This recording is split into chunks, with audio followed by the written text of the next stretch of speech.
Pessoal, vamos iniciar aqui a nossa aula de sistemas operacionais dentro da informática, ok? Informática e sistemas operacionais. O objetivo aqui é fazer um panorama geral dos sistemas operacionais, depois nós vamos especificando o que for necessário para a prova, tá? Mas, de adianto, isso tudo aqui já cai em prova. E veja só, quando eu falo sistema operacional, é um tema legal. Por quê? Porque é um tema cotidiano, que você está lidando com ele no dia a dia. Poxa, Alexandre, eu nunca lidei com um sistema operacional. Mentira, está lidando até nesse momento. Por quê? Ou você está me assistindo do seu celular, ou você está assistindo do computador, da televisão, do notebook, enfim, de onde você estiver assistindo aí, do seu smartphone, que é o celular, no caso. Então, todos esses camaradas aí, eles têm um sistema operacional. Exemplo, se o seu celular for da Motorola, muito provavelmente, nesse smartphone aí está instalado o Android. Se ele for da Apple, muito provavelmente, ou certamente, né, no caso da Apple, vai estar instalado o iOS. Se for um computador, esses normais aí que tem dentro de casa, muito provavelmente é o Windows. E outros computadores também têm instalado o Linux. Todos esses programas que eu falei para vocês são sistemas operacionais. Vocês conhecem eles pelo nome, mas às vezes não sabia que era um sistema operacional. Agora você já está interagindo comigo, veja só. O sistema operacional, ele é a base da comunicação entre hardware e software. Ele funciona como uma plataforma, ele é basal ali para o funcionamento do hardware e do software. Ou seja, ele funciona como um controlador coletivo. Funciona como uma plataforma.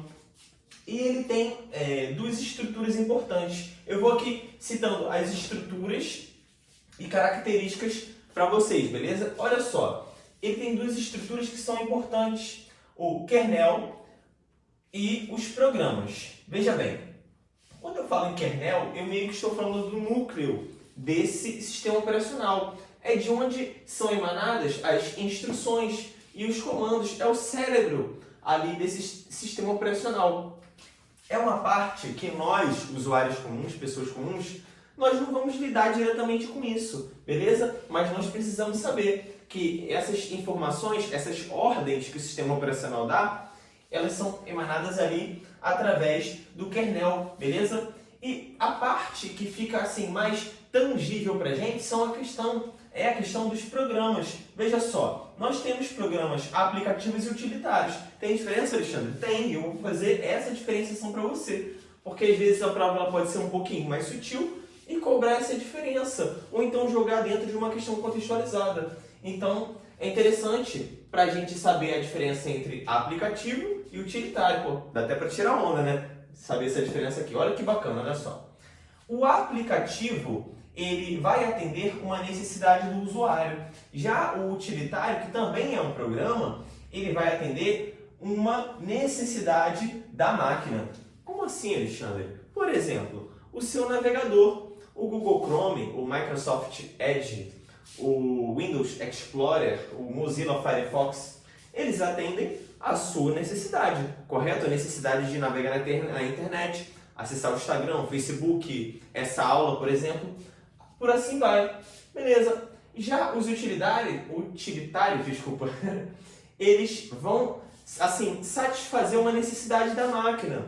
Por exemplo, o desfragmentador de disco, que será tratado em aulas mais à frente, de modo a fundo, mas vamos falar grosso modo que ele tem o objetivo de organizar o disco ali do computador, organizar as informações de tal maneira, de maneira que elas fiquem ajustadinhas de maneira uniforme para que fique mais fácil de eu achar elas. Tá? Não vou entrar nesse mérito aqui não, porque não é o objetivo da aula. Estou só citando para vocês uma noção superficial. Observem que esse carinha aqui, ele é, digamos que uma necessidade da máquina. Uma necessidade da máquina para ela funcionar melhor. Então nós chamamos esse programa de programa utilitário, beleza? Essa é a diferença entre programas aplicativos e programas utilitários. Utilitários vão ter tipo uma utilidade. É tipo um carro de trabalho, né? Um carro de passeio e um carro de trabalho. Beleza? Que nós chamamos de, normalmente, utilitários. Beleza, então olha só. Outras diferenciações importantes aqui pra gente. Quando eu falo de um sistema monolítico, olha, muito simples. Eu estou fazendo referência a um único núcleo que emana comandos, beleza? É só isso, é um único núcleo que vai emanar comandos. Então lembra disso, monolítico é isso daqui, beleza? Isso que a gente precisa saber por enquanto. Depois a gente vai aprofundando, fica tranquilo. Qualquer adendo eu vou estar fazendo para vocês nas próximas aulas. Beleza, multitarefas. O sistema multitarefas, ele executa mais de uma tarefa de hardware e software, ou seja, executa ou mais de uma tarefa de hardware, ou mais de uma tarefa de software, ou tudo junto ao mesmo tempo ali, concomitantemente. Observe no seu computador, você consegue digitar um texto escutando uma música, ou seja, o computador está reproduzindo a música e está gravando ali as informações que você está colocando e às vezes está fazendo outra coisa também junto. Ele consegue fazer isso tudo junto, ele consegue ser multitarefas, beleza? E o multiusuário, o que quer dizer multiusuário? Tem duas vertentes dessa questão de um computador ser multiusuário. A definição de cima é uma definição um pouco mais técnica, mas essa definição aqui também cai muito em prova, as duas são aceitas. Eu acho difícil de uma prova colocar essas duas aqui na mesma questão com a alternativa correta, porque senão, né, vai dar recurso, vai dar confusão. Mas é importante você saber as duas, porque vai que cobra essa ou vai que cobra essa. Então, quando eu falo que um computador é multiusuário, eu posso pensar da seguinte maneira. Aqui eu falei de maneira, assim, para vocês, coloquial, beleza? De maneira do dia a dia para você entender. Mas você vai assimilar o que eu quero dizer. Quando eu falo de multiusuário, pode ser assim, ó. Vamos supor que eu tenho uma empresa. E essa empresa tem 100 computadores. E o Windows, né? O Windows, para quem não sabe, ele é um software que eu tenho que pagar para ter a licença de uso dele. Isso a gente até comentou em aulas anteriores. Muita gente chega lá, instala de maneira inadequada, de maneira ilegal e funciona, assumindo determinados riscos. Mas o certinho é ele ser pago, certo? Então, mas vamos supor, voltando para a empresa, eu tenho 100 computadores. Poxa, imagina só, eu tenho que comprar 100 licenças do Windows para todos os computadores. Isso vai custar caro, não vai? O que o multiusuário, na vertente dos multiterminais, me proporciona? Uma cópia do Windows atendendo a vários terminais de uma empresa, tá? Ou seja, eu vou comprar uma cópia e vou usar para vários terminais. Isso vai se tornar ali um multiterminais ou um multiusuários. Olha só como se relaciona, ok? Mas eu coloquei aqui de uma empresa, mas não necessariamente de uma empresa, ok? Isso é só para ilustrar para vocês lembrarem do exemplo. Legal, olha só. Quando eu falo também em multiusuário, eu posso pensar em múltiplas contas de usuários. Lá no seu computador, no seu Windows, você pode criar o usuário, vamos supor que você tenha filhos, né? O nome do seu filho é João. Aí você pode criar lá o João, a conta do João, a conta da Maria, a sua conta, assim por diante, beleza? Pessoal, por que eu só fiquei aqui? Porque isso daqui, esses camaradas aqui, são os caras comuns em prova, ok? Não, por enquanto não vou muito além disso, não tem necessidade. Porque esses camaradas aqui são aqueles que nós lidamos no dia a dia e são os que são cobrados em prova. Por enquanto não vamos inventar muito. Vamos vir para cá agora, indo para cá.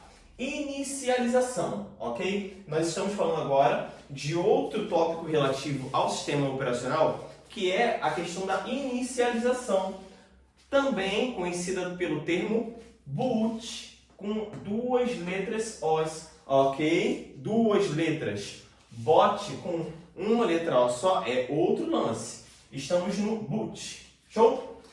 O que quer dizer boot? É basicamente a inicialização do sistema operacional. Popularmente falando, é o subir o sistema operacional, ok? Inicializar ele, muito tranquilo. Mas, muito provavelmente, você já ouviu falar nesse tal de dual boot e não sabe o que é. Então, é importante você saber porque cai em prova. Veja só, esse tal de dual boot é o seguinte. Uma máquina, ela pode ter armazenada nela dois sistemas operacionais, tranquilamente, isso não tem problema. Só que esses camaradas não podem rodar simultaneamente. Por quê? Porque eles são plataforma. Não tem como eu ter duas plataformas ao mesmo tempo ali rodando. Você imagina, o seu celular é Android. Aí você vai instalar o Android e o iOS. E vai funcionar os dois ao mesmo tempo? Como assim? Não tem lógica, né? Não tem lógica. Beleza? E esse recurso, o tal do Dual Boot, ele permite que você escolha a inicialização ali, o carregamento, de um dos sistemas operacionais. Muito simples. Isso que quer dizer Dual Boot. Tranquilo? Ele permite essa alternatividade na hora que você vai inicializar ali. Show de bola? Então, dá uma olhada aqui comigo também sobre a inicialização, que é importante. Quando eu falo da inicialização agora do Windows, estou falando especificamente do Windows. Se eu chegar lá e pressionar a tecla F8, ficar segurando ela ali, enquanto o meu sistema está sendo inicializado, isso vai interromper a inicialização e vai me dar opções de boot. Pessoal, por que isso é importante? Volta e meia, eu vou citar um caso prático aqui. Um acontecido. Uma pessoa chegou lá e comprou um computador novinho, uma semana de uso, e instalou um monte de programa até que não queria.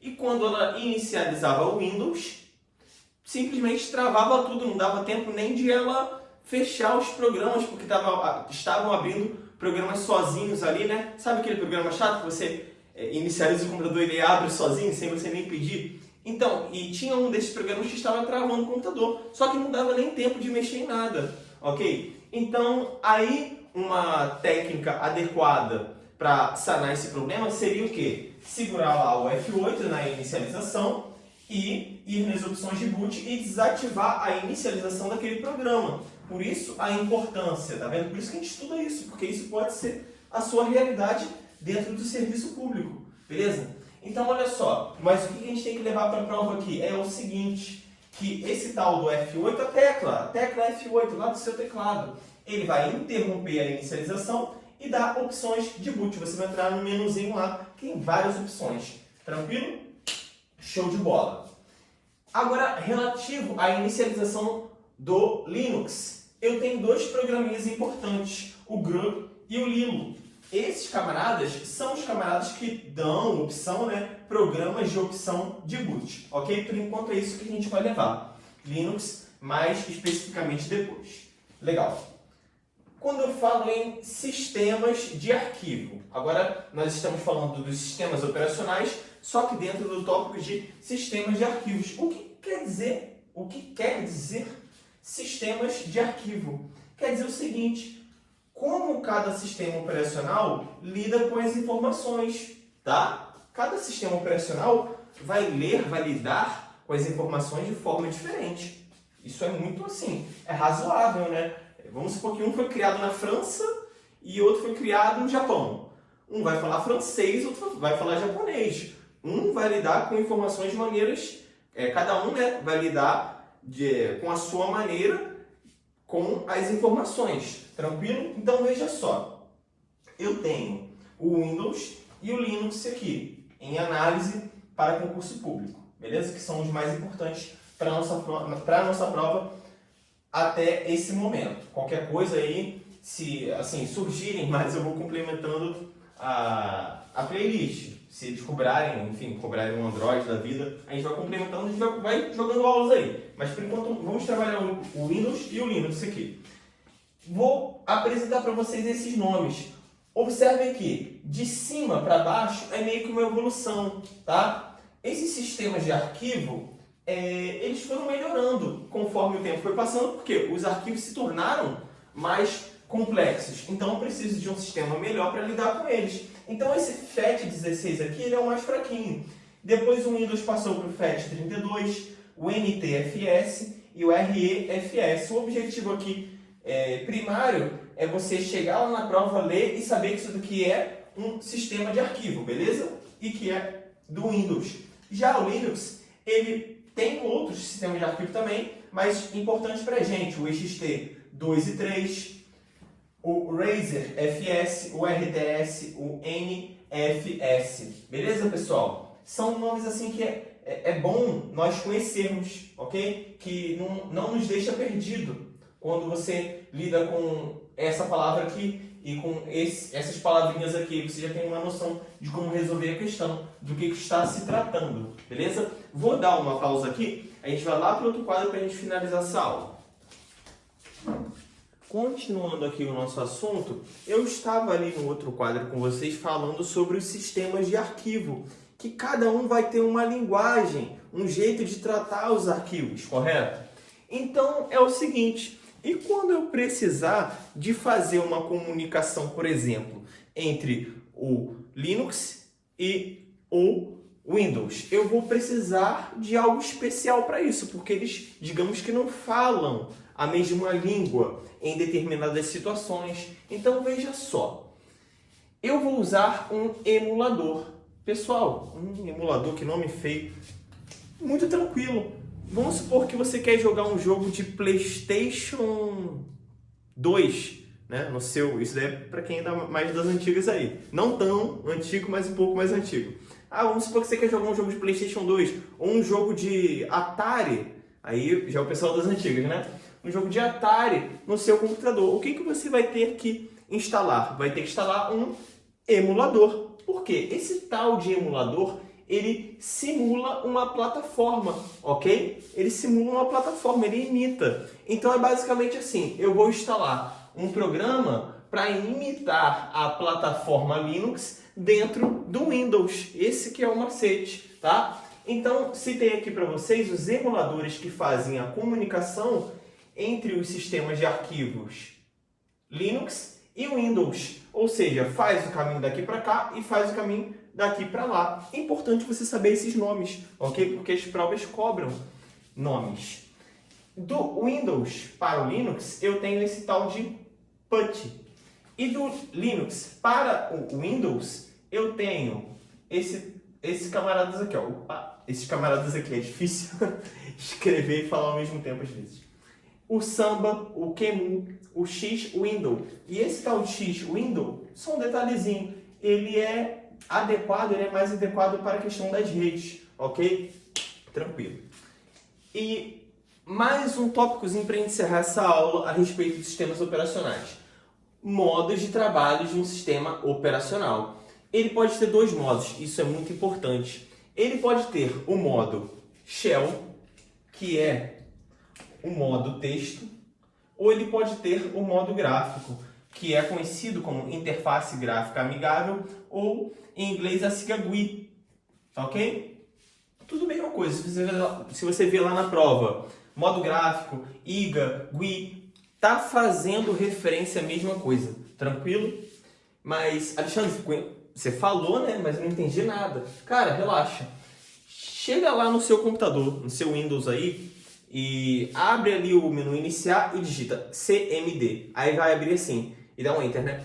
Prompt de comando, uma telinha preta com um monte de coisa para você escrever. E assim, você só consegue fazer alguma coisa ali escrevendo, não tem jeito. Isso é uma interface Shell, uma interface de texto, ok? Imagina o trabalho que você teria para mover um arquivo que está na sua área de trabalho para dentro de uma pasta através da interface de texto. Você ia ter que digitar o endereço de um, para depois digitar o comando e depois digitar o endereço para onde vai. Cara, uma confusão danada. Muito diferente do modo gráfico, ok? Que veio para facilitar a nossa vida. No modo gráfico você está lá com um arquivozinho aqui, ó, na sua área de trabalho, aí aqui tem uma pasta, essa aqui é a pasta, ok? Você pega, dá um clique com o mouse e arrasta, o arquivo ele já está dentro da pasta, pronto e acabou. Isso é uma interface gráfica amigável, ok? E ela vai trabalhar sempre com ícones e janelas. Olha só, o window em inglês, Windows, vem de janelas. Olha só, por que será, né? Por que será? Modo gráfico. Beleza, pessoal? Então é isso. Espero que a aula tenha sido produtiva para vocês e que estejam aprendendo aí com o canal, somando nos seus estudos. Sigam o canal, compartilhem aí com o pessoal e vamos seguir a playlist. À frente tem mais aulas e exercícios também a respeito desse tema aqui. Um forte abraço aí, valeu!